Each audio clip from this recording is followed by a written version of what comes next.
जय हिंद, वंदे मातरम। दोस्तों, लेकर आ गया हूँ आपके लिए एक बहुत ही बढ़िया वीडियो।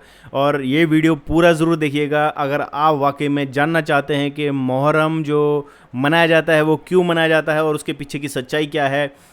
मेरे सामने जो वीडियो है वो ज़फ़र हेरेटिक जी का है। जो ज़फ़र हेरेटिक एक ऐसे शख्स हैं जिन्होंने इस्लाम को जाना समझा, और जब इनकी गहराइयों को इनको पता चला कि जो ये फॉलो कर रहे हैं वो गलत है, तो फिर इन्होंने उस रिलीजन को छोड़ दिया। और उसके बाद ये यूट्यूब पे आए और यूट्यूब पे इन्होंने बहुत ही बढ़िया चीज़ें बताई और ऐसी ऐसी चीज़ें बताई जो हर किसी को जाननी चाहिए। ये चैनल किसी को नफ़रत या हेट फैलाने के लिए नहीं बनाया गया है, ये फिर सच्चाई के लिए बनाया गया है। अगर आपको लगता है कि जो ज़फ़र हेरेटिक जी बोल रहे हैं वो गलत है, तो आप उसको काउंटर कर सकते हैं। कमेंट बॉक्स में ज़रूर बताइए। और अगर आप डिबेट करना चाहते हैं ज़फ़र हेरेटिक जी से, तो आप वो भी हमें बताइए, हम आपकी डिबेट भी ऑर्गेनाइज़ कर देंगे। तो जो भी मुसलमान भाई मेरे देख रहे हैं वो बड़े ही कूल माइंड से इस चीज़ को समझें, जानें कि ज़फ़र हेरेटिक क्या कह रहे हैं, क्योंकि सच को जानना बहुत ज़्यादा ज़रूरी है। और सच कभी भी जो है वो जल्दबाजी में नहीं जाना जाता, उसको बड़े ही इत्मीनान से, ठंडे दिमाग से समझ के ही सीखा जाता है। जब भी आपको कोई चीज़ की रियलिटी पता करनी है तो आप उसको तेश में आकर कभी नहीं समझ सकते। जब भी आप तेश में आएंगे तो उससे आपको रियलिटी का पता नहीं चलेगा। आपको हमेशा तर्क शक्ति के ऊपर उसको तोलना है। हर चीज़ को आपको तर्क के बेस पे लॉजिक लगाना है कि क्या ये लॉजिकली सही है या नहीं है।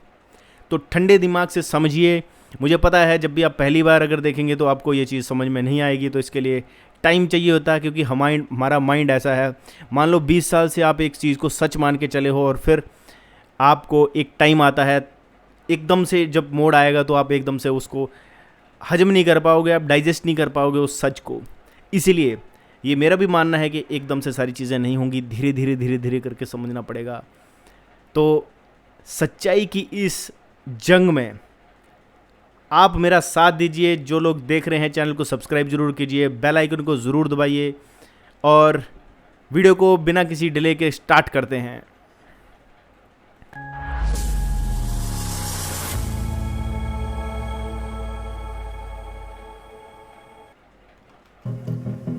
फितरतें सब इंसानी थीं, फितरती ही था वो रब। खून ए खुद से सनी तलवारें थीं, खेले हुकूमत था सब। आज का शो आपको इस्लाम की थोड़ी सी हिस्ट्री बताने और मुहर्रम मनाने के पीछे की वजह पर है। साथ ही आज के शो में हम शिया और सुन्नी को भी समझेंगे। हम समझने की कोशिश करेंगे कि इस्लाम की हिस्ट्री कितनी यकीन करने लायक है और जितनी लोग मानते भी हैं उसे भी आगे और कितना मैनिपुलेट कर दिया जाता है। तो आइए शुरू करते हैं। इस्लाम का इतिहास बहुत अच्छे से संजोकर नहीं रखा गया, क्योंकि बनाने वाले को भी विश्वास नहीं था कि ये मज़हब एक दिन दुनिया में इतना बड़ा मज़हब बन जाएगा। मुहर्रम की हिस्ट्री भी इसी फैक्ट से अछूती नहीं दिखती।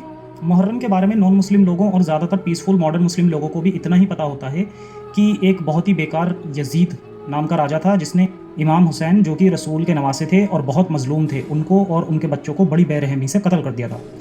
ये 72 लोग थे जिनकी जंग यजीद की एक बड़ी आर्मी से हुई थी। तो क्या ये सच है? आइए पहले इस्लामिक हिस्ट्री देखते हैं इस बात की।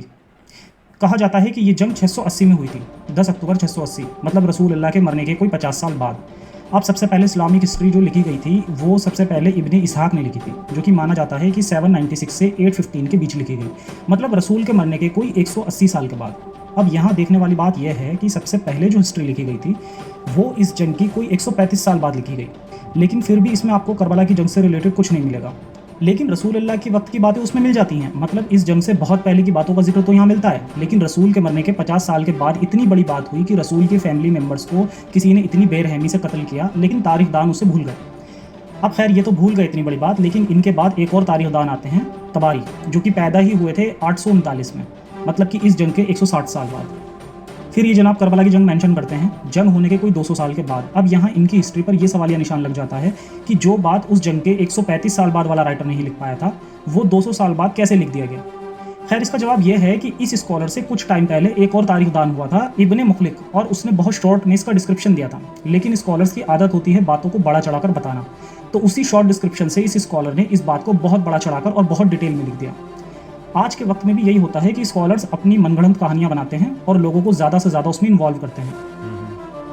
हुसैन तनहा खड़े हैं और चीख चीख के कह रहे हैं या अब्बास या अली अकबर, या कासिम, या हबीब, रो रहा है शायद। बुलंद आवाज से कहते हैं। शिया लोगों में ये कहानियाँ ज़्यादातर बनाई जाती हैं। इनका मकसद होता है मजलिस में रिक्कत बनाना। रिक्कत मतलब होता है लोगों को इमाम हुसैन की इमोशनल कहानियाँ बनाकर सुनाना और उनके अंदर इमाम हुसैन के लिए सिंपैथी पैदा करना। जो शिया उलेमा जितना ज़्यादा इमोशनल मजलिस पढ़ता है वो उतना ज़्यादा फेमस होता है और उतना ज़्यादा उसकी फ़ीस भी होती है, जबकि वो सब कहानियाँ पूरी तरह से झूठ होती हैं। इस जंग की बात करने से पहले मैं शॉर्ट में बता देता हूँ कि इससे पहले क्या क्या हुआ था और कैसे शिया और सुन्नी दो अलग अलग सेक्ट में बढ़ गए। ये दो ग्रुप थे जिनकी कभी बनती नहीं थी। पहला ग्रुप था अबू बकर, आयशा, उमर और उस्मान का, और दूसरा ग्रुप था मोहम्मद साहब की बेटी फातिमा और उनके हस्बैंड और रसूल के दामाद अली। अब ये ग्रुप क्यों बने थे ज़रा वो समझते हैं।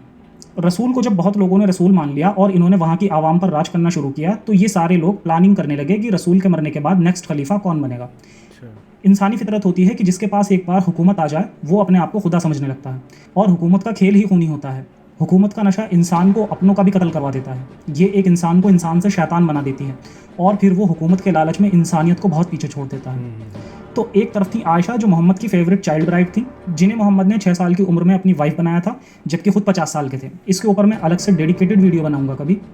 ये चाहती थी कि इनके फादर को खिलाफत मिले। दूसरी तरफ फातिमा चाहती थी क्योंकि ये रसूल की बेटी हैं तो उनके शौहर अली को ये खिलाफत मिले। ये लोग आपस में बहुत जलने लगे। एक जो मुझे लगता है कि बहुत बड़ा टर्निंग पॉइंट होगा इनकी दुश्मनी के बीच, वो एक बुक अल बिदाया व अन निहाया से क्लियर होता है। इसके वॉल्यूम 4 से पता चलता है कि रसूल अल्लाह का काफिला कहीं जा रहा था और रास्ते में आयशा का नेकलेस गुम हो गया। वो उसे ढूंढने लगी और इनके काफिले को पता नहीं चला और वो लोग इन्हें छोड़कर चले गए।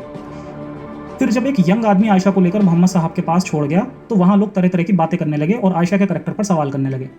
कहा जाता है कि अली ने उस वक्त रसूल से कहा कि आयशा को तलाक दे दो। यहाँ कुछ सुन्नी लोगों का कहना है कि अल्लाह ने एक आयत भेजी थी और आयशा को इनोसेंट डिक्लेयर कर दिया था। खैर ये बात खत्म हो गई थी और यहाँ से इन लोगों के बीच दुश्मनी और बढ़ गई थी। आयशा इस बात को कभी भूल नहीं पाई। कहा जाता है कि फिर रसूल के मरने के बाद ये लोग आपस में डिसाइड करते रहे कि कौन खलीफा बनेगा, और दूसरी तरफ रसूल अल्लाह की डेड बॉडी भी 3 दिन पड़ी रही। शिया लोग कहते हैं कि अली ने इस दौरान रसूल का कफन दफन कर दिया था। रसूल के मरने के बाद पहले खलीफा बने अबू बकर और उनके बाद बने उमर, जिसे किसी पर्शियन ने कत्ल कर दिया था, और फिर उस्मान। अब कहा जाता है कि इनका कत्ल किसी ने इनके घर में घुसकर कर दिया। अब इनके कत्ल के बाद अली खलीफा बने। कहते हैं कि आयशा ने इन पर इल्ज़ाम लगाया कि आप उस्मान के कातिल को सज़ा नहीं दिलवा पा रहे हैं, और फिर इसने कुछ और लोगों के साथ मिलकर अली के खिलाफ एक पूरी सेना तैयार कर ली, और फिर हुआ इनके बीच जंग जमल, या कहें तो वॉर ऑफ कैमल। तो ये ऊँटों पर लड़ा गया था और अली ने इसे जीत लिया था और आयशा को वापस भेज दिया था। तो इन दोनों ग्रुप में एक दरार तब आई जब अली ने आयशा को तलाक देने की बात कही थी, और दूसरी अब इनके बीच में एक जंग भी हो गई थी जिसमें लगभग 15 से 20 हज़ार लोग मारे गए थे, और ये सब मुसलमान ही थे और आपस में लड़े थे। अब यहाँ इसके बाद एक और जंग हुई थी जिसे जंग सिफीन कहा जाता है। यहाँ एक आदमी अभी और था जिसका नाम था मुआविया, और ये भी मुसलमान था और इसका भी रसूल के साथ में इतिहास रहा है। तो ये भी इस बात से खफा था कि अली ने उस्मान के कातिल को सज़ा नहीं दी। इसमें मुआविया के साथ और दूसरे लोग भी अली के साथ जंग में आ गए, और फाइनली इस जंग के बाद अली को भी मार दिया जाता है। अभी तो मैं ये सब शॉर्ट में बता रहा हूँ, अगर आप लोग इंटरेस्टेड होंगे तो फ्यूचर में इस पर एक पूरी सीरीज़ बनाई जा सकती है। अब ये सब हो जाने के बाद सबसे लास्ट में हुई जंग करबला, जो कि मुहर्रम से रिलेटेड है, हुई थी, जिसकी हिस्ट्री भी बहुत क्लियर नहीं है। अली के 2 बेटे थे, हसन और हुसैन। अली के बाद ये खिलाफत आई अली के बड़े बेटे हसन के पास। हसन अपने नाना रसूल से भी ज़्यादा अय्याश किस्म के इंसान थे, और इनकी कहीं 10 से 15 वाइफ्स बताई जाती हैं और कहीं 70 से 90 के बीच। यही नहीं, इनकी 300 सेक्स स्लेव्स भी थीं। अब यहाँ इन्होंने अपने नाना के बताए मैक्सिमम 4 बीवियों के रूल को भी तोड़ दिया। भले ही 70 से 90 ना हो, लेकिन तारीख में 13 बीवियों के नाम तो मिलते ही मिलते हैं। मुआविया जो कि अली के साथ पहले से ही खिलाफत की लड़ाई में शामिल था, वो आकर अब हसन से हाथ मिला लेता है और इनके बीच एक समझौता हो जाता है। समझौते के अकॉर्डिंग हसन को मुआविया एक बहुत बड़ा अमाउंट हर साल देगा और हसन के मरने के बाद मुआविया को खिलाफत मिलेगी। अब यहाँ क्योंकि कॉन्ट्रैक्ट में लिखा गया था कि हसन के मरने के बाद मुआविया को खिलाफत मिलेगी, तो मुआविया को खिलाफत लेने के लिए हसन को रास्ते से हटाना था। उसे हसन की कमजोरी पता थी। उसने एक बहुत खूबसूरत औरत हसन के पास भेजी। इसने हसन का विश्वास जीतने के बाद अंगूर में जहर देकर हसन की जान ले ली। कॉन्ट्रैक्ट के अकॉर्डिंग अब खिलाफत मिलती है मुआविया को, जो कि लगभग 20 साल राज करता है और अपने मरने से पहले ही अपने बेटे यजीद को खिलाफत दे देता है।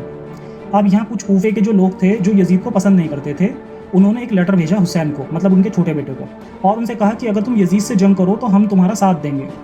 हुसैन अपनी फैमिली और कुछ लोगों को लेकर मक्का से कूफे की तरफ चला। इधर यजीद को उन लोगों का भी पता चल गया था जिन्होंने लेटर भेजा था, तो यजीद ने उन लोगों को भी अटैक करके मार दिया और अपने कमांडर को भेजकर इन्हें रास्ते में रोक दिया और इन्हें वापस लौटने को कहा। अब यहाँ एक समझदार आदमी को वापस लौट जाना चाहिए था, क्योंकि इनकी फ़ौज में सब मिलाकर 72 लोग थे और इनकी फैमिली भी थी। लेकिन फिर भी ये लोग 10 दिन आर्मी के सामने खड़े रहे। कमांडर ने इस दौरान कई बार उन्हें बोला कि वापस लौट जाओ, पर ये खड़े रहे और वक्त मांगते रहे। इस दौरान कमांडर ने इन्हें जिस रिवर के पास ये थे उससे इन्हें पानी भी नहीं लेने दिया ताकि ये लोग लौट जाएं। लेकिन ये तब भी नहीं लौटे। फिर 9 दिन बाद कमांडर ने इनसे फिर कहा कि या तो जंग के लिए रेडी हो जाओ या लौट जाओ।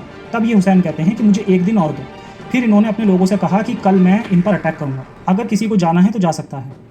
अब फैमिली का कोई बड़ा आदमी अगर ऐसा डिसीजन लेता है तो भला कौन आपको छोड़कर जाता है? या तो सब चले जाते इसको छोड़कर, वो सबसे ठीक ऑप्शन होता, लेकिन सारे फैमिली मेम्बर्स का तो ब्रेन वॉश था, इसलिए कोई नहीं किया। अगले दिन उन्होंने कमांडर की आर्मी पर अटैक किया। अब यहाँ इस जंग का रिजल्ट वही आया जो लॉजिकली आना भी चाहिए था। एक तरफ थे 4000 से 5000 लोग और दूसरी तरफ थे 70 से कोई 150 के आसपास लोग। फिर इनके साथ वही हुआ जो इन्होंने कभी यहूदी कबीले वालों के साथ किया था। इंडिया में एक वर्ड है कर्मा, जिसका मतलब होता है कि जो जैसा करता है उसे वैसा भुगतना ही पड़ता है। यजीद ने इन्हें मार दिया था, लेकिन इनकी औरतों के साथ रेप नहीं किया, बल्कि बाद में तो इन्हीं के एक सपोर्टर ने यजीद को भी मार दिया था। और इतना जुल्म फिर भी इनके साथ नहीं हुआ जितना इन लोगों ने कभी किया था। जैसा कि वही बनु कुरैज़ा का दिल दहला देने वाला किस्सा, जिसमें अटैक करके पहले ही सरेंडर किए हुए मर्दों के हाथ पीछे बांधकर कत्ल कर दिया गया था और औरतों और बच्चों को गुलाम बनाकर रेप किया गया था और बेचा तक गया था। ये इस्लामी तारीख का बहुत दिल दहला देने वाला किस्सा है जो मैं तफसीर से किसी और वीडियो में बयान करूंगा। खैर, इन लोगों के हुकूमत के लालच में बहुत लोगों को मारा था और बहुत औरतों को गुलाम बनाया था। उसी हुकूमत के लिए इन्होंने फिर जंग की, लेकिन इस बार सिचुएशन अलग थी। तो ये कहानी थी करबला की जंग की, जिसका कोई सच होने का दावा भी नहीं कर सकता, क्योंकि ये इस जंग के 200 से 250 साल बाद लिखी गई और बयान इस तरह से की गई है जैसे 1 महीने पहले सब हुआ। मैंने ये हिस्ट्री शिया और सुन्नी दोनों साइड से पढ़ी है और दोनों में अगर कुछ कॉमन मिला है उसके बेस पर मैंने इसे आप सबके सामने रखने की कोशिश की है, क्योंकि बयान करने का तरीका भी शिया लोगों का अलग और सुन्नी लोगों के अलग हैं। इसका रीज़न यह है कि इसकी हिस्ट्री क्लियर ही नहीं है, इसलिए जिसे जैसे मन होता है वो वैसे लिख देता है। और आज भी यही होता है। शिया लोगों ने इस चीज़ को बहुत बदल दिया है और शिया बच्चों को बचपन में ये पढ़ाया जाता है कि इमाम हुसैन ने इस्लाम को बचाने के लिए हक की लड़ाई लड़ी और अपनी कुर्बानी दे दी। फिर इन कहानियों को और रूहानी और इफेक्टिव बनाया जाता है, ये कहकर कि ये लोग पहले से सब जानते थे। इसका एक एग्जाम्पल देता हूँ। रसूल इमाम हसन का मुंह चूमते थे और इमाम हुसैन का गला, और जब उनसे उनकी माँ फातिमा ने इसका रीज़न पूछा तो उन्होंने बोला कि इस्लाम को बचाने के लिए हसन के मुंह में जहर रखा जाएगा और हुसैन का गला काटा जाएगा, इसलिए मैं ऐसा कर रहा हूँ। और इस तरह की न जाने कितनी कहानियाँ बच्चों को सुना दी जाती हैं। मैं एक सेपरेट वीडियो बनाऊंगा शियायत पर, उसमें ऐसी बहुत सारी बातें बताऊंगा जो ब्रेन वॉश के लिए यूज़ की जाती हैं। इसी ब्रेन वॉश से आज पूरी दुनिया के शिया कुछ ऐसा मंजर पेश करते हैं। इनमें छोटे छोटे बच्चों के सर में भी कटार मारकर उन्हें तकलीफ दी जाती है। क्या आप जानते हैं इन सबका रीज़न क्या है? इसका रीज़न है लोगों का एक ग्रुप बनाए रखना। इससे इन लोगों की बहुत अच्छी दुकान चलती है। मजलिस वाले मौलाना बहुत पैसा कमाते हैं। पहले मुहर्रम 3 दिन का मनाया जाता था, तब मौलाना पैसा भी कम कमाते थे। इसे 3 दिन से 10 दिन किया गया और फिर 3 महीने, मतलब अब मौलाना साल में 3 महीने लगातार कमा सकते हैं। आज भी शिया मुसलमान अपने साल के 12 महीनों में से केवल 9 महीने सुकून की ज़िंदगी जीता है। बाकी 3 महीने में किसी का बर्थडे पड़ जाए, शादी की सालगिरह पड़ जाए या कुछ भी उसकी ज़िंदगी का खुशी का लम्हा आ जाए तो वो उसे सेलिब्रेट नहीं कर पाता। उसे 3 महीने उन लोगों की याद में रोकर बिताना पड़ता है जो अब से 1200 साल पहले अपने हुकूमत पाने के चक्कर में मारे गए थे। और यही नहीं, आए दिन ये शिया सुन्नी आपस में लड़ते भी दिख जाते हैं। एक वीडियो दिखाता हूँ आपको। ये बिल्कुल रिसेंट कानपुर का वीडियो है जिसमें ब्लैक कपड़ों में शिया हैं और दूसरे सुन्नी, और ये बेवकूफ़ कोरोना की वजह से मजलिस ना हो पाने की वजह से लड़ रहे हैं।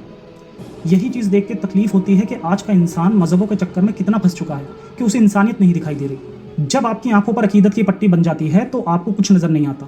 आप भूल जाते हो कि इस दुनिया को बनाए रखने में विज्ञानवादी लोगों ने कितना कुछ करके आपको अच्छी ज़िंदगी दे रखी है, लेकिन आप उसमें भी हज़ारों साल पुरानी जहालत को विज्ञान से बड़ा मानते हो। आप उनकी बरसों की रिसर्च की मेहनत को खुदा की दी गई अकल बताकर उनकी मेहनत पर पानी फेर देते हो और फिर वही जहालत वाले काम करते दिखते हो। ज़रा सोच कर देखो कि ये इतनी बड़ी भारी भीड़ अगर इंसानियत के लिए कुछ काम कर रही होती तो इंसानियत को इससे कितना फ़ायदा होता। शायद हम लोग कब का मंगल पर कॉलोनी बसा चुके होते और अपने स्टार सिस्टम से बाहर की दुनिया में झांक रहे होते। हम फिजिक्स के रूल्स पर मास्टर बन गए होते तो इंसान अपना फ्यूचर खुद लिख रहा होता और इस कायनात के बड़े बड़े राज खुल चुके होते। मगर इन मज़हबों ने उस वक्त को बहुत आगे धकेल दिया है। अब हम लोगों को ही आगे बढ़ना होगा ताकि हम उस मुकाम को जल्द से जल्द हासिल कर पाएँ और अपनी जनरेशन्स को एक अच्छी ज़िंदगी देकर जाएँ। तो बाकी आज के शो में इतना ही, फिर मिलेंगे एक और एपिसोड में एक नए टॉपिक के साथ। तब तक के लिए सुरक्षित रहें। तो अभी आपने सुना जो ये मुहर्रम की कहानी सुनाई जाती है और ये सब जो भी कट्टरवाद है ये ख़त्म होना बहुत ज़्यादा ज़रूरी है। अभी आपने सुना कि मतलब रियली एक चीज़ है कि इंसान का दुश्मन हो गया है और इन मतों और मजहबों में बट गया है। हम तो एक ही चीज़ जानते हैं, दुनिया में एक ही मजहब है, इंसानियत, और इंसानियत के मजहब को चलाने के लिए किसी भी किताब की ज़रूरत नहीं पड़ती है, रिलीजियस बुक्स की ज़रूरत नहीं पड़ती है। संसार जो है वो परिवर्तनशील है, परिवर्तन ही संसार का नियम है, चेंज हो। तो दोस्तों आज के वीडियो में इतना ही। अगर आपको वीडियो अच्छा लगा है वीडियो को लाइक ज़रूर कीजिए, शेयर ज़रूर कीजिए ऐसे ही वीडियो देखने के लिए चैनल को सब्सक्राइब कर लीजिए। अपनी राय अपने सजेशन कमेंट बॉक्स में ज़रूर बताइए। इसी के साथ वीडियो को समाप्त करता हूँ। जय हिंद, वंदे मातरम।